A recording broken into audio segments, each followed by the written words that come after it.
Cancel your routine checkup. My mom needs you to drive her to the mall, my husband demanded. Stop making such a big deal. It's just a routine checkup, my mother-in-law added. They had no idea that the appointment they dismissed was actually my surgery to remove a cancerous tumor. Unable to tolerate their selfishness any longer, I pretended to agree to drive them on a luxury shopping spree. And when we arrived at the mall, having you here means more than you know. Tell me in the comments, what city or country are you watching from today? Let us fill this section with faces from every corner of the world. One quick note, this story contains elements shaped for entertainment and reflection. Names and settings are fictional, but the truth woven through every moment of it that belongs to all of us. The teacup hit the marble so hard I flinched, not because the sound startled me. I had grown accustomed to Gloria's particular brand of announcement, the deliberate slam that said, "I am speaking now and you will stop whatever you are doing and listen." What made me flinch was the timing. The manila folder was still open under my right hand, and the words on the first page, Stage 1 carcinoma. Surgical removal recommended immediately were still sharp enough in my mind that I could read them without looking down. Margaret. Gloria's voice carried that particular sharpness she reserved for demands, the one she never used for questions. The H-brand boutique at Towson Town Center is releasing their limited edition crocodile collection this morning. I told you 2 weeks ago. You are driving me there when the doors open. She was already dressed. Silk blouse, pearl earrings, the kind of preparation that assumed the answer would be yes before the question had been asked. I closed the folder carefully. Gloria, I said, keeping my voice as level as I could manage. I have surgery today. Dr. Walsh is removing a tumor. I cannot reschedule on short notice. She picked up her teacup and took a slow, deliberate sip. She did not look at me when she did it. That was the part that stayed with me afterward, not the dismissal itself, but the ease of it, the complete absence of any moment where she considered that what I had said might matter. Brandon came down the stairs the way he always did, heavy and fast and entirely unconcerned with whether anyone else in the house was still asleep or in pain or standing at a kitchen island holding a cancer diagnosis. He dropped into a chair, pulled a piece of toast off the serving plate without acknowledging either of us, and looked at his phone. Mom, are we going or not?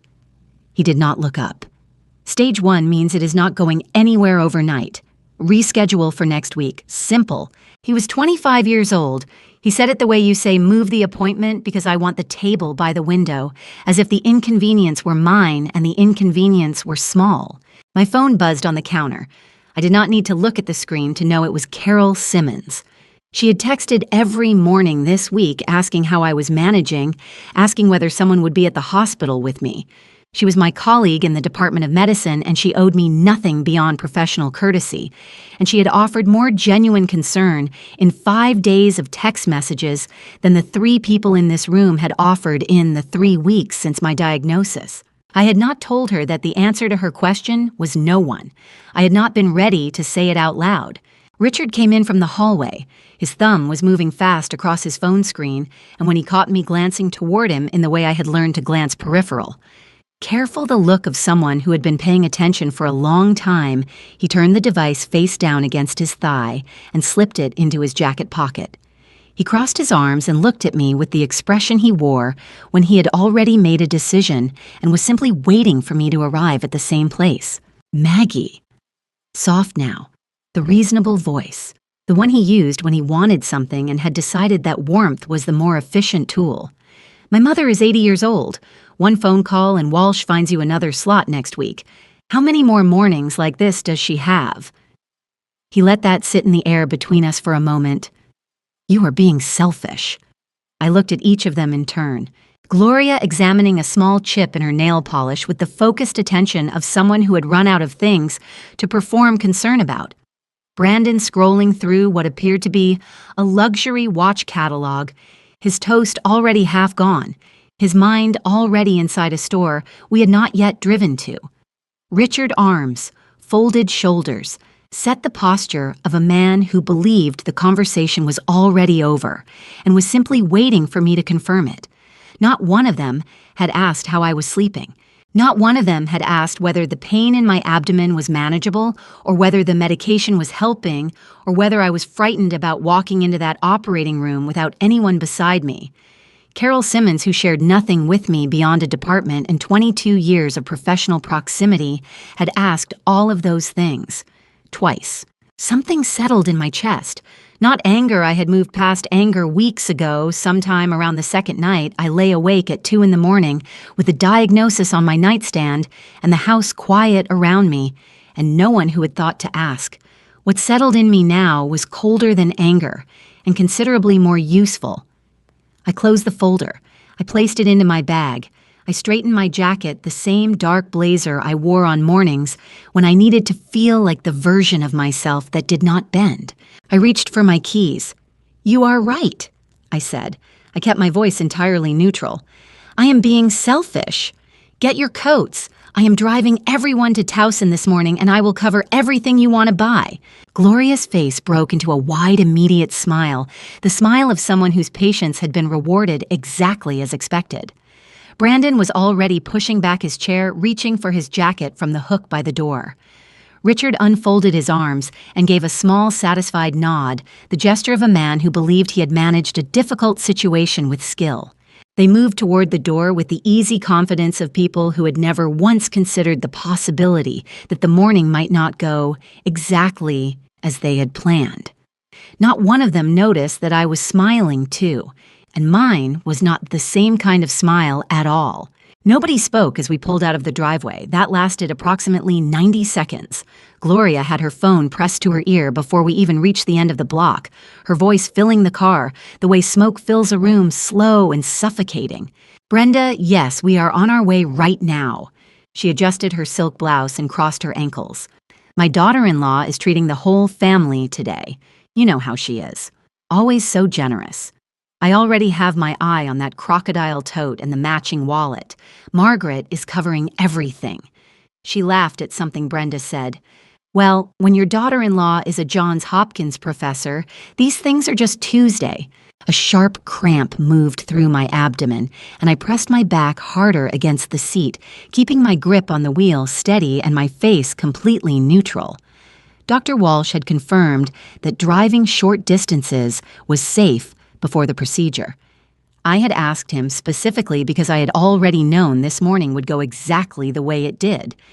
In the back seat, Brandon leaned forward and tapped the headrest behind me. "Can you get on the highway? Surface streets are going to make us late." He tapped it again. "Mom, highway." Richard said nothing. His phone was in his lap screen, angled away from me, and his thumb was moving. I watched him in the rearview mirror for a moment. He glanced up, caught my eyes in the glass, and turned the phone face down against his thigh. He looked out the passenger window. 6 months ago, I would have asked who he was texting. I had stopped asking questions I already knew the answers to. Gloria was still on the phone, now describing the watch display she intended to send Brandon to inspect the moment they walked through the door. Brandon had his own phone out, pulling up a layout of the store. Richard stared out the window. None of them looked at me once. The cramp came again, sharper this time. I breathed through it slowly, counting 4 seconds in and 4 seconds out, the way Dr. Walsh had taught me.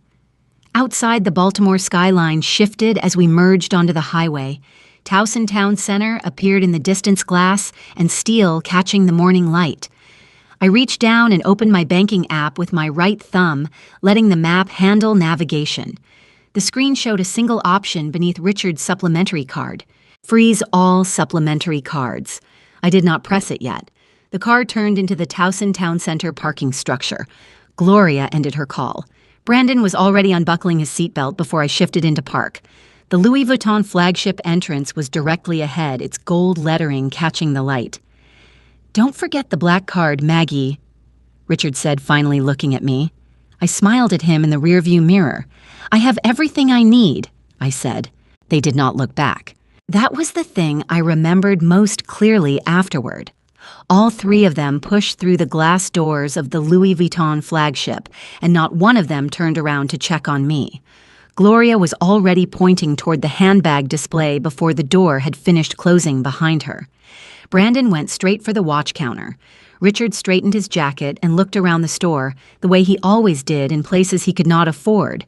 with his chin slightly lifted and his shoulders back, performing a confidence that belonged to someone else entirely. The door sealed shut. I looked down at my phone. My alarm had gone off at exactly 9:15, the one I had set the night before and labeled hospital, the same way I labeled all my other reminders. I had let it vibrate twice in my coat pocket while I pretended to take a call. Richard had not questioned it. He never questioned anything that gave him permission to get what he wanted. I pressed freeze all supplementary cards. The confirmation came back in 4 seconds. All supplementary cards successfully frozen. I read it once, set the phone face down on the passenger seat, and shifted the car into reverse. I did not feel triumphant.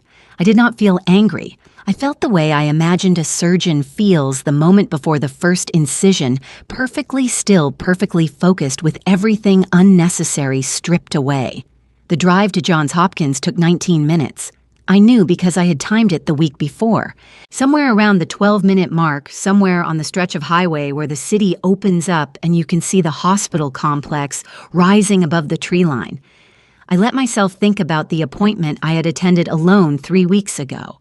Dr. Henry Walsh had sat across from me in his office and placed the scan results on the desk between us and explained in careful, measured language exactly what we were looking at and exactly what needed to happen next. He had a box of tissues on the corner of his desk. I had not needed them. I had taken notes instead. I had driven home that afternoon and made dinner. Richard had eaten it without looking up from his phone. Brandon had complained that I had used too much garlic. Gloria had asked whether I had remembered to call about her dry cleaning. Nobody had asked about my appointment.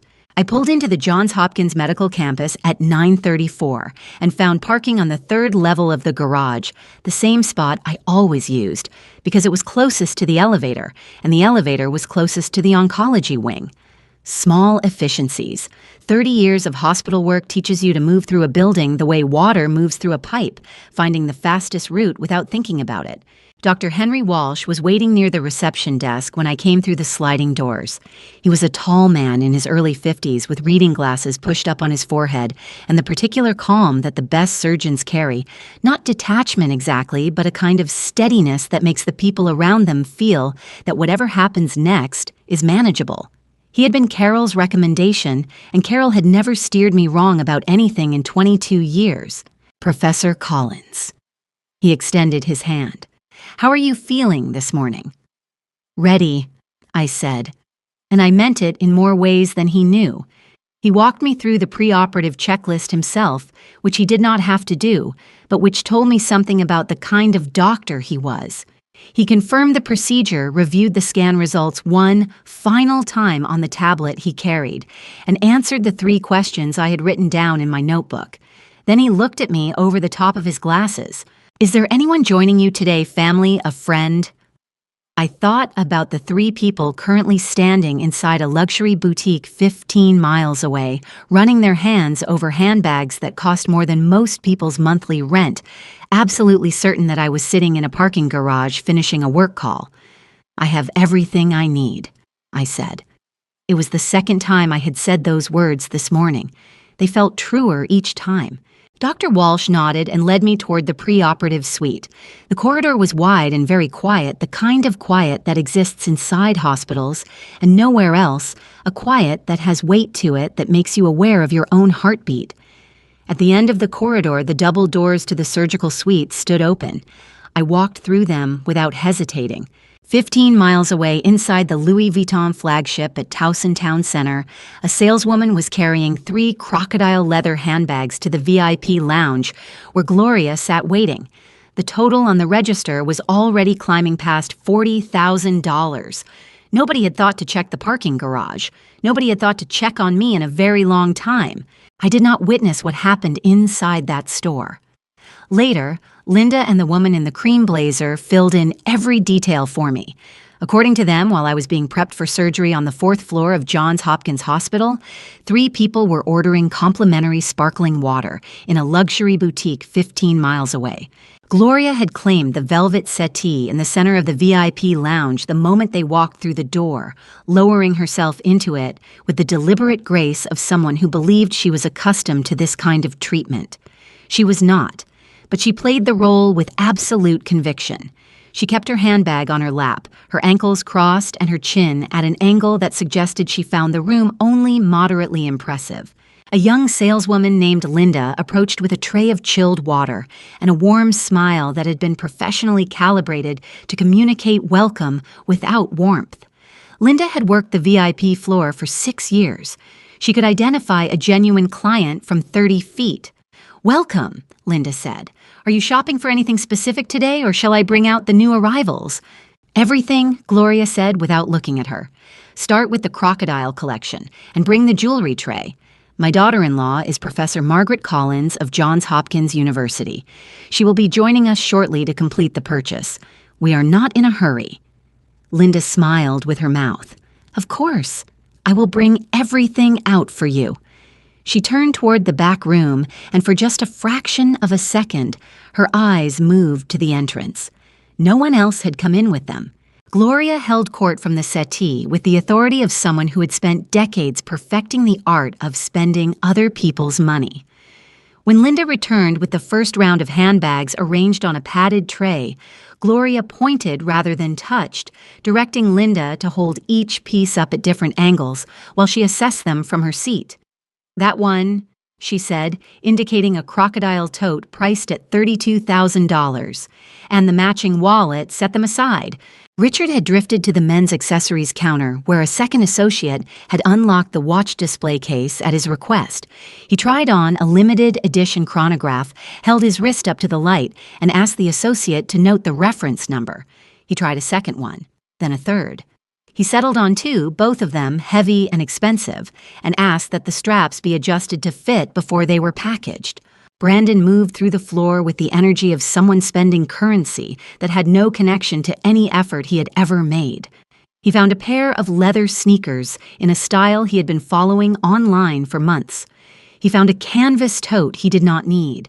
He found a cashmere scarf he picked up, examined for 4 seconds, and added to the growing pile without asking the price.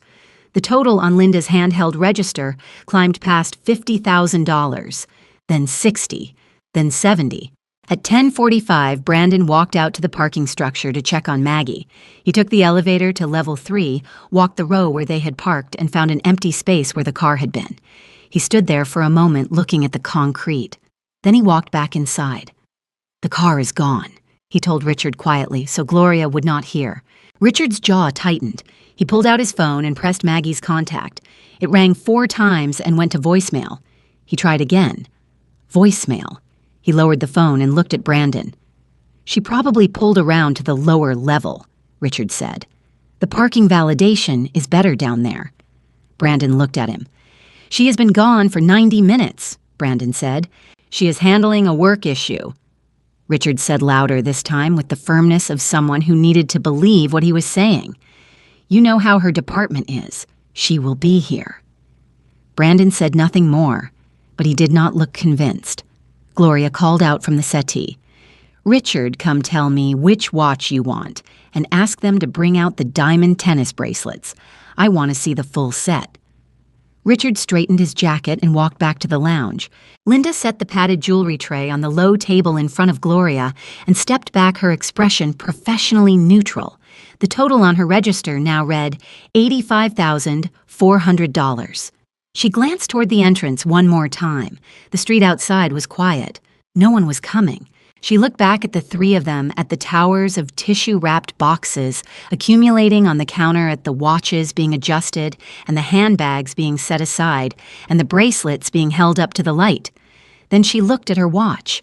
It was 11:30. At 11:45, Linda made her decision. She had extended every professional courtesy available to her.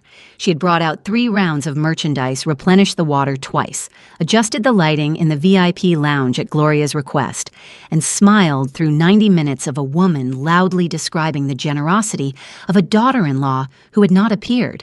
Linda had worked luxury retail long enough to know the difference between a client who was running late and a situation that was unraveling. This was the second thing. She approached the seating area with her handheld register and her most neutral expression. "I apologize for the interruption," she said. "We do need to begin processing the transaction. Shall I start with the card you have on file, or would you prefer to use a different method today? Richard stood up from the settee. He had the practiced composure of a man who had spent years moving through rooms on borrowed authority, and he deployed it now, squaring his shoulders and reaching into his jacket with the deliberate calm of someone who was absolutely certain the next 30 seconds would go smoothly. He produced a credit card and held it out to Linda. It was the supplementary card, Maggie's account, the one she had frozen at 9:15 that morning from a parking garage 15 miles away. Linda took it without expression and inserted it into the reader. The machine processed for 2 seconds. Then it beeped. It was not a quiet sound. It was a sharp, flat, definitive sound that cut across the ambient music of the store and arrived in the ears of every person within 20 feet with the specific clarity of something going wrong. The screen on the reader flashed red. Transaction declined. Card frozen by account holder. Linda looked at the screen. She looked at Richard. Her expression did not change. "I am sorry," she said. "This card has been manually frozen by the primary account holder. I am unable to process it." Gloria's head snapped up from the jewelry tray. "That is impossible. Run it again. My daughter-in-law is Professor Margaret Collins of Johns Hopkins. There is obviously a system error." Ma'am, Linda said with the particular patience of someone who has delivered bad news to entitled people many times before, "This is not a system error. The card has been deliberately frozen by the person whose name is on the account. I cannot override that." The words landed in the room like something physical. Richard's composure cracked along a very specific line. The color left his face in a single movement, draining from his forehead downward, and what replaced it was not anger, but something rawer and more exposed. His hands moved to his jacket pocket, then to his trouser pocket, then back to his wallet. He pulled out his personal credit card, the one with the low limit he rarely used, because Maggie's cards were always available, and held it out with fingers that were not entirely steady. Linda ran it. The machine beeped again. Transaction declined. Insufficient funds. Across the lounge, a woman in a cream blazer looked up from the scarf she'd been examining. She was in her early 60s, composed and unhurried, the kind of woman who had been shopping in rooms like this one for decades. She had heard Gloria announce the name Margaret Collins twice in the past hour, connecting it to Johns Hopkins, describing her daughter-in-law's generosity with the enthusiasm of someone who had rehearsed the story. The woman in the cream blazer knew Margaret Collins. They had sat on the same university committee for 4 years. She set down the scarf and watched. Brandon stepped forward. His voice had dropped to something low and urgent. "Dad, what is happening right now?" Richard did not answer him. He was going through his wallet with both hands, now pulling cards out and looking at them the way a man looks at things when he already knows none of them will help. His personal checking card, a store card with a balance of $200, a card that had expired in March. Gloria pushed herself up from the settee.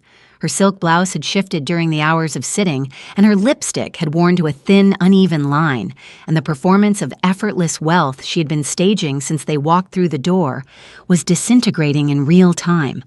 Her voice, when it came, had lost its authority entirely. "Richard," she said. "Richard, where is Margaret?" He did not answer that either. Linda set a register down on the counter. She caught the eye of the security associate near the entrance, a brief and practiced exchange that communicated everything necessary without a word. Then she turned back to Richard. "Sir, she said, I am going to need to return the merchandise to inventory. If you are able to arrange alternative payment, you are welcome to call us, and we can hold select items for 24 hours. But I cannot leave $85,000 of product on an open ticket." She nodded once to the 2 associates who had materialized quietly behind the counter. They began dismantling the towers of wrapped boxes with swift, efficient hands, untying ribbons and lifting tissue paper, and carrying the crocodile handbags and the limited edition watches and the diamond tennis bracelets back through the door, marked "Staff Only." Gloria watched a $32,000 handbag disappear through that door. Her mouth opened. Nothing came out. The woman in the cream blazer picked up her scarf again, but she did not stop watching. She had her phone in her other hand, and her thumb was moving slowly across the screen, composing a message to someone she thought might want to know what she had just witnessed.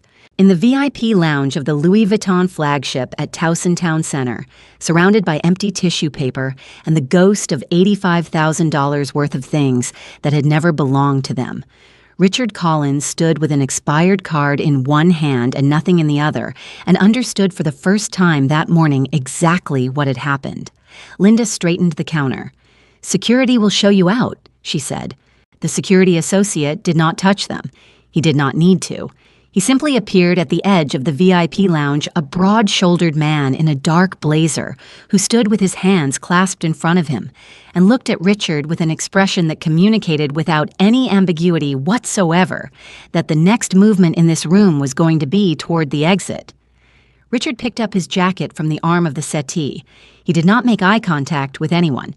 Gloria reached for her handbag, the cheap one she had carried in with her, the one that was not crocodile leather and did not have a gold clasp and had cost $47 at a department store 2 years ago. Her fingers closed around the strap and she stood up from the velvet settee for the first time in 90 minutes, and the contrast between the woman who had lowered herself into that seat and the woman who was now rising from it was considerable. Brandon walked ahead of them both. His jaw was set and his eyes were fixed on the middle distance, and he moved through the store the way people move when they are trying to communicate that they are simply passing through, that none of this has anything to do with them, that they are heading somewhere else entirely, and have merely taken a wrong turn. The main floor of the boutique was not crowded, but it was not empty either. 4 other clients were browsing the new arrivals along the east wall. 2 associates stood behind the central counter. The woman in the cream blazer had not left. She was standing near the silk accessories display with her phone held loosely at her side, and when Gloria passed within 10 feet of her, the woman looked at her with an expression that was not quite pity and not quite satisfaction, but something in the precise territory between the two. Gloria recognized the look. She had given it to other people many times in her life. Receiving it was a different experience entirely. She lifted her chin and kept walking. The walk from the VIP lounge to the front entrance of the Louis Vuitton flagship was approximately 40 feet. It took them a very long time. Outside, the afternoon had turned bright and warm, the kind of Baltimore September day that feels like an apology for the summer. The valet stand near the main entrance was busy. A man in a charcoal suit was collecting keys for a black Range Rover. A woman in heels was being helped into the back of a town car. Everyone around them seemed to be arriving somewhere. The 3 of them were being removed. Richard stood on the sidewalk with his phone in his hand and checked the balance on his personal account. After the 2 declined transactions, the available balance on his last usable card was $612. He opened the Uber app and scrolled past the black car option and the XL option and stopped at UberX. He requested the ride without saying anything to the others. They waited 11 minutes on the sidewalk outside Towson Town Center. Gloria sat on a low concrete planter because her feet hurt. Brandon stood with his arms crossed, looking at his phone, not reading anything on it. Richard stood apart from both of them with his eyes on the street. The car that pulled up was a 2019 Honda Civic in a shade of gray that had once been more definitive. The back seat had a slight chemical smell and a single French fry visible under the front passenger seat and a phone mount on the dashboard playing soft contemporary Christian music that no one turned off for the entire ride. Gloria got in first. She sat behind the driver and pulled the door shut and said nothing about the smell, but her face said everything. Brandon got in beside her. Richard took the front passenger seat. The driver, a heavy-set man in his 50s, who introduced himself as Tom and seemed entirely unbothered by the emotional atmosphere of his passengers, pulled smoothly into traffic and headed south toward Roland Park. For 6 minutes, no one spoke. Then Gloria said, "Your credit card has a $600 limit, Richard." Richard looked out the window. "I am aware. $600. She said it again as if repetition might clarify something. "Margaret's supplementary card has a $40,000 limit, and yours has $600. I said I am aware, Gloria. How does a man allow that to happen? Her voice had climbed half a register. How does a grown man allow his wife to carry everything while he carries $600 and an expired card? "This is not the time," Richard said tightly. "When is the time, Richard?" When we are sitting in a Honda Civic that smells like a swimming pool being driven home from a mall where we were escorted out by security. Her voice cracked on the last word, not from grief, but from the particular fury of someone who has been publicly humiliated and needs somewhere immediate to put it. Brandon turned his face toward the window. Outside, the Roland Park neighborhood was beginning to appear the wide lots and old oak trees and brick facades that Maggie's parents had bought decades ago, and that Maggie had inherited, and that none of them had ever contributed a single dollar toward maintaining. Richard's phone buzzed. He looked at the screen. One new message, Margaret Collins. He opened it. "I have left the parking garage. My appointment could not wait. I trust you found everything you needed." He read it twice. The message had been scheduled to send at 10:30 that morning, right as I was being wheeled into the operating room. It had been sitting in his inbox while he was trying on watches ignored until this exact moment. He held the phone out to Gloria without a word. She read it. The fury in her face shifted into something else, something quieter and considerably more frightened, because the message did not sound like a woman who was angry. It sounded like a woman who had already moved on. Through the windshield, Richard could see the house at the end of the block, the lights in the front room burning warm and steady through the late afternoon. There were two figures visible through the window. I was still in the recovery room when Dr. Walsh came in. He was carrying my chart, and his reading glasses were pushed up on his forehead the way they always were when he had good news, as if he had taken them off to see something clearly and not yet bothered to put them back. He sat down in the chair beside the bed and looked at me the way good doctors look at patients when the outcome has gone the right way. "We got everything," he said. "Clean margins, no additional involvement, early stage cotton time." He paused. "You are going to be fine, Professor Collins." I had been expecting those words for 3 weeks. I had rehearsed receiving them in a dozen different ways in the car, on the way to work, in the shower, lying awake at 2 a.m, with the diagnosis sitting on my nightstand like an uninvited guest. I had imagined crying. I had imagined feeling relief so large it would be indistinguishable from grief. What I actually felt was very simple. I felt like I had made the right decision this morning. I thanked Dr. Walsh. I asked the 3 follow-up questions I had written in my notebook. He answered all of them thoroughly and told me someone from his office would call tomorrow to schedule the follow-up. Then he shook my hand, told me to rest, and left. My phone had been in my coat pocket through the entire procedure. I turned it on and watched the screen fill with notifications. 43 missed calls from Richard, 11 from Brandon, 2 voicemails from Gloria that I did not open, and 1 text from Carol Simmons sent at 2:17 in the afternoon. "Thinking of you today. Hoping it went well. You deserve people in your corner, Maggie. I mean that." I sat with that for a moment, then I typed back, "It went well. Thank you for being one of those people." Diana Shaw was waiting for me in the lobby. I had known Diana for 19 years. We had met at a university fundraiser the year I joined the Johns Hopkins faculty, and she had been my attorney for so long that the professional boundary between us had long since dissolved into something that functioned more like family. The chosen kind, the kind you build yourself when the one you were assigned turns out to be insufficient. She was standing near the main entrance in a charcoal blazer with a leather document case under her arm, and when she saw me come through the corridor doors, she walked toward me without hurrying, because Diana Shaw did not hurry, and she took my hand in both of hers and held it for a moment without saying anything, which was exactly the right thing to do. "How do you feel?" she asked. "Lighter," I said. She nodded as if that made complete sense. "The car is outside, everything's ready at the house." We drove to Roland Park, in Diana's car, a dark green Volvo that always smelled faintly of coffee and legal briefs. She updated me on the paperwork as she drove her voice even and precise, the voice she used in courtrooms and depositions, the one that left no room for misunderstanding. The deed to the Roland Park property was in my name alone, inherited from my parents 18 months before Richard and I were married. Richard had never been added to the title. He had never been formally registered as a resident at the address. Diana had confirmed both of these facts with the county records office that morning and had prepared a single-page summary for Officer Patton, who had been briefed at 9 a.m. and would arrive at 5:15 as arranged.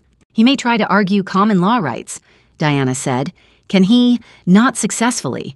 Maryland does not recognize common law marriage, and without his name on the deed or any formal tenancy agreement, his legal standing in that house is approximately 0. She changed lanes smoothly. He knows this. He just does not know that you know it. We pulled into the driveway at 4:58. The house was exactly as I had left it that morning, except for the 3 suitcases standing in the front hallway. I had packed them myself 2 nights ago methodically, and without sentiment, filling them with Richard's clothes and Brandon's essentials, and the few things of Gloria's that had accumulated in the guest room over her extended stays. I had zipped them closed and stood them upright in a neat row, and then gone to bed and slept better than I had in months. Diana set her document case on the coffee table and opened it. The petition for dissolution of marriage was on top, followed by the property documentation, followed by the amended estate filing that removed Brandon as a beneficiary. She arranged them in order with the efficiency of someone who had done this many times and understood that clarity in these moments was a form of kindness. I sat down on the sofa and picked up the cup of tea I had made before we left the hospital, still warm in its thermos. Outside the front window, the Roland Park oaks caught the late afternoon light. The street was quiet. Then the front door opened. Richard came through the door the way he always entered rooms he believed he owned, fast and loud, and with his chin forward, already talking before he had fully crossed the threshold. "What in the hell did you do today, Margaret?" He stopped when he saw the suitcases, 3 of them large and upright, standing in a neat row in the center of the hallway. His garment bag on top of the left one, his laptop case beside it, packed with the same methodical care I brought to everything I did, because I had learned a long time ago that if you want something done precisely, you do not leave it for someone else. He stared at them for a long moment. Then he looked at me. I was sitting on the sofa with my tea. Diana was in the armchair to my left with her document case open on her knees. I had not stood up when he came in, and I did not stand up now. Gloria came in behind him, moving more slowly, one hand on the doorframe. Brandon followed his eyes, going immediately to the suitcases, then to Diana, then to me in the sequence of someone rapidly reassessing a situation they had badly misread. Richard took 3 steps into the living room and pointed at Diana. "Who are you?" "Diana Shaw," she said pleasantly. "I am Professor Collins's attorney. Please have a seat, Mr. Collins." "I do not want a seat." His voice was climbing. "I want an explanation. Do you have any idea what happened to us today? Do you have any idea how we were treated? We were escorted out of a store, Margaret, by security guards, in front of people who know us." He swept his arm toward Gloria, who had lowered herself onto the ottoman near the door and was sitting with her handbag pressed against her chest like a shield. "My mother is 80 years old. She was humiliated in public because of what you did." I picked up my tea and took a slow sip. "I had surgery this morning," I said. "Dr. Walsh removed the tumor. He got clean margins. The prognosis is excellent." I set the cup down. "You are welcome, by the way, for the 30 years of income that paid for the store you were escorted out of." Richard's face darkened. He opened his mouth and Brandon stepped forward from the hallway, his voice louder than I had expected. "Mom, what is this? What are those suitcases? Are you actually doing what I think you are doing right now?" I looked at my son. I had loved him without condition for 25 years. I had worked nights and weekends and early mornings to give him everything I had not had, and somewhere in the process of giving him everything I had failed to give him the one thing that might have actually helped him, which was the experience of being told no. "Brandon," I said, "sit down." He sat. I think he surprised himself by doing it. Diana reached into her document case and placed 3 sets of papers on the coffee table, each clipped separately, each labeled in her clear professional hand. "Mr. Collins," she said, "I will walk you through what is in front of you.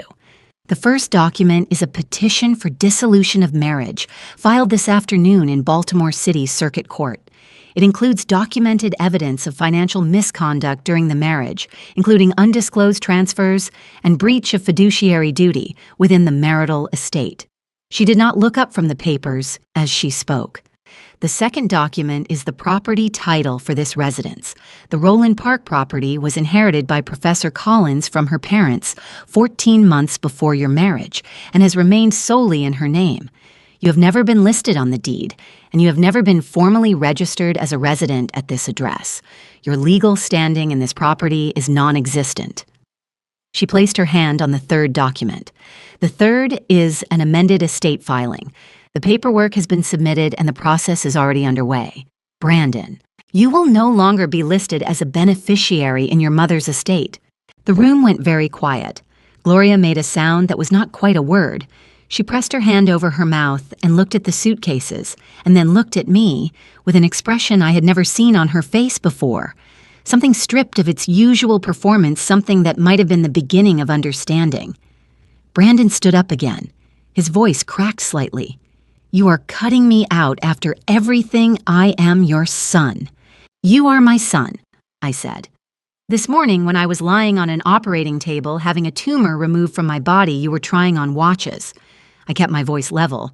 I had practiced keeping my voice level. I have loved you your entire life, and I have watched you spend that love like it was a currency I was obligated to keep printing. I am done printing Brandon. He stared at me. His mouth worked without producing sound. Richard had been standing very still since Diana finished speaking. The anger had left his face, and what had replaced it was something I recognized from the few moments in our marriage, when he had been caught in something he could not talk his way out of. His eyes moved to the window, to the floor, to a point somewhere to the left of my shoulder. I know about the other account, Richard, I said quietly. His eyes came back to mine. I have known for 6 months. Diana has the documentation. I did not confront you then because I was not ready. I needed to get the house in order first, and I needed to get my health addressed, and I needed to make sure that when this moment came, I would be standing on ground solid enough that nothing you said could shift it. I looked at him steadily. I am standing on that ground now. He said nothing. There was nothing left to say. A knock at the front door. Diana rose and opened it. Officer Dave Patton stood on the porch in his Roland Park District uniform, a solidly built man in his mid-40s with a calm and practiced manner that communicated he had done this kind of civil assistance call before and found it entirely routine. Good evening, he said. I am here regarding the civil matter at this address. I was briefed by Mrs. Shaw this morning.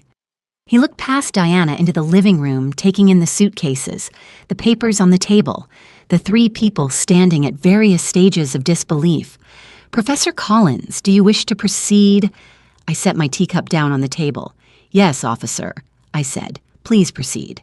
Officer Patton stepped inside and closed the door behind him with the quiet authority of someone who had learned long ago that controlled entrances prevent uncontrolled situations. He did not remove his hat. He stood just inside the threshold and looked at the room with the measured calm of a man taking inventory. Mr. Collins, he said, my name is Officer Dave Patton, Roland Park District. I have been briefed by Ms. Shaw regarding the civil matter at this address. I need to inform you that the property at this location is solely titled to Professor Margaret Collins as inherited premarital property. You have no legal standing as a resident or co-owner. I am here to assist with a peaceful and voluntary departure. He paused. I would strongly encourage you to take that option. Richard looked at him. Then he looked at Diana. Then he looked at me. For a moment, I thought he was going to argue. I had prepared for that. Diana had prepared for that. Officer Patton had almost certainly dealt with far more combative versions of this exact situation. But something in Richard's face shifted some final calculation running behind his eyes, and whatever answer it produced, it was not fight. He turned to Gloria. She'd not moved from the ottoman since Diana finished speaking. Her handbag was still pressed against her chest, and her lipstick was worn down to almost nothing, and the silk blouse I had bought her for Christmas was wrinkled from the hours of sitting in the VIP lounge and then the back of a Honda Civic. She looked smaller than I had ever seen her look. She looked like what she actually was, an 80-year-old woman who had spent decades letting other people carry the weight of her life, and was now for the first time confronting the possibility that those people were no longer available. Richard, she said. Her voice came out thin and unsteady. "Richard, tell her. Tell her we are family. Tell her she cannot do this." Richard did not tell her anything. Brandon had been standing near the hallway entrance since Officer Patton arrived, his shoulder against the wall, his arms crossed over his chest in a posture that was trying to communicate indifference, and communicating instead the particular anxiety of a 25-year-old who has just discovered that the floor he built his life on was rented, not owned. He looked at me one more time. I think he was hoping for something. I think part of him still believed that if he looked long enough and hard enough, he would find the version of me that would soften, that would say it was enough that he had understood that we could work through this. That version of me had existed for a very long time. She had gone in for surgery this morning and had not come back out. "Brandon," I said, and my voice was gentle because I meant it to be gentle, "take your bag." He uncrossed his arms. He picked up the smaller of the 3 suitcases, the one with the broken wheel that I had repaired twice, and that he had never once thanked me for. He walked to the front door. He did not look back. Gloria stood up from the ottoman. She was shaking slightly, not from weakness, but from the effort of containing something large and shapeless that had no outlet. She opened her mouth and looked at me, and what came out was not an argument and not an apology, but something rawer than either. "I gave him to you," she said. "Richard, I raised him, and I gave him to you, and you are throwing him away like he is nothing." I looked at her for a long moment. "You raised him to believe that the women in his life existed to serve him," I said quietly. "I spent 30 years paying for that education. I am not throwing him away, Gloria. I am simply no longer enrolled." She closed her mouth. She picked up her handbag. She walked out the door without another word, and the sound of her footsteps on the porch steps was the last sound she made in my house. Richard stood alone in the center of the living room. The divorce petition was still on the coffee table. He looked at it for a moment, then looked at me, and I saw something in his expression that I had not expected and did not particularly want, which was something that might have been genuine regret, not for what he had done.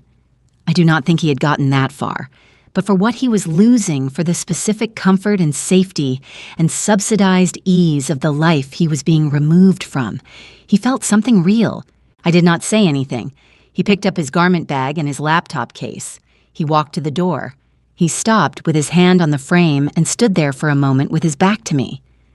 "You planned all of this," he said. It was not an accusation. It was a statement of something he was still absorbing. "Yes?" I said. He nodded once, slowly, and walked out. Officer Patton stepped outside to observe the departure.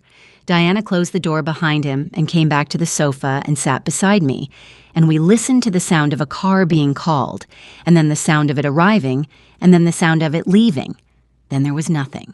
Diana reached over and squeezed my hand once and then released it because she understood that what I needed in this moment was not comfort, but space. The particular space that opens up when something heavy has finally been set down after a very long time of carrying it. My phone buzzed. "Carol Simmons. How are you feeling tonight?" I looked around the room. The Roland Park oaks were dark against the early evening sky. The papers on the coffee table would go to Diana's office in the morning. The house was quiet in a way it had not been quiet in years, a quiet with texture and depth, the kind that belongs to a space that has been reclaimed. I typed back, like myself, for the first time in a long time. I set the phone down and picked up my tea. There are things I understand now that I did not understand on the morning I drove 3 people to a shopping mall and left them there.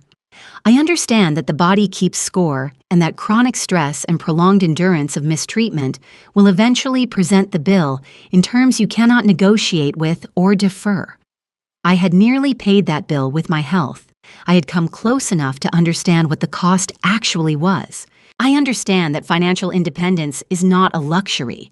It is the difference between having options and having none. The house was mine because I had kept it in my name. The accounts were mine because I had built them. The exit was available to me because I had quietly, methodically constructed it over months of early mornings and careful documentation and one very good attorney. And I understand that walking away from people who diminish you is not abandonment. It is not cruelty.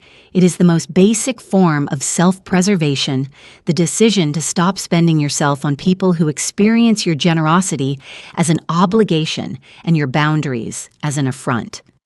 I had made that decision on a Tuesday morning in a kitchen while holding a cancer diagnosis and watching my mother-in-law push my medical files aside to make room for her teacup. I do not regret a single moment of how that day unfolded, and I do not think I ever will. Looking back, I want to say something to anyone who sees themselves in this story. Do not do what I did. Do not wait until a surgeon is removing something from your body before you decide your life belongs to you. Family betrayal does not announce itself. It accumulates quietly, one dismissed need at a time, until the weight of it becomes something you have simply learned to carry. Put it down sooner than I did. I believe God does not ask us to pour from an empty cup. I believe family betrayal has a cost. And I believe that protecting yourself quietly, legally, with your dignity intact is not something you ever need to apologize for. The silence I kept for years cost me my health. What I chose to do about it gave me my life back. If I had one piece of advice, it would be this. Know your worth before someone else decides it for you. Protect your health. Protect your independence. And never under any circumstances let the people sitting at your table convince you that your seat belongs to them. If this story moved you, leave a comment below. Share it with someone who needs to hear it today. And if you haven't already, subscribe to this channel because more stories are coming. Thank you for staying with me until the very end. It means everything. Take care of yourself.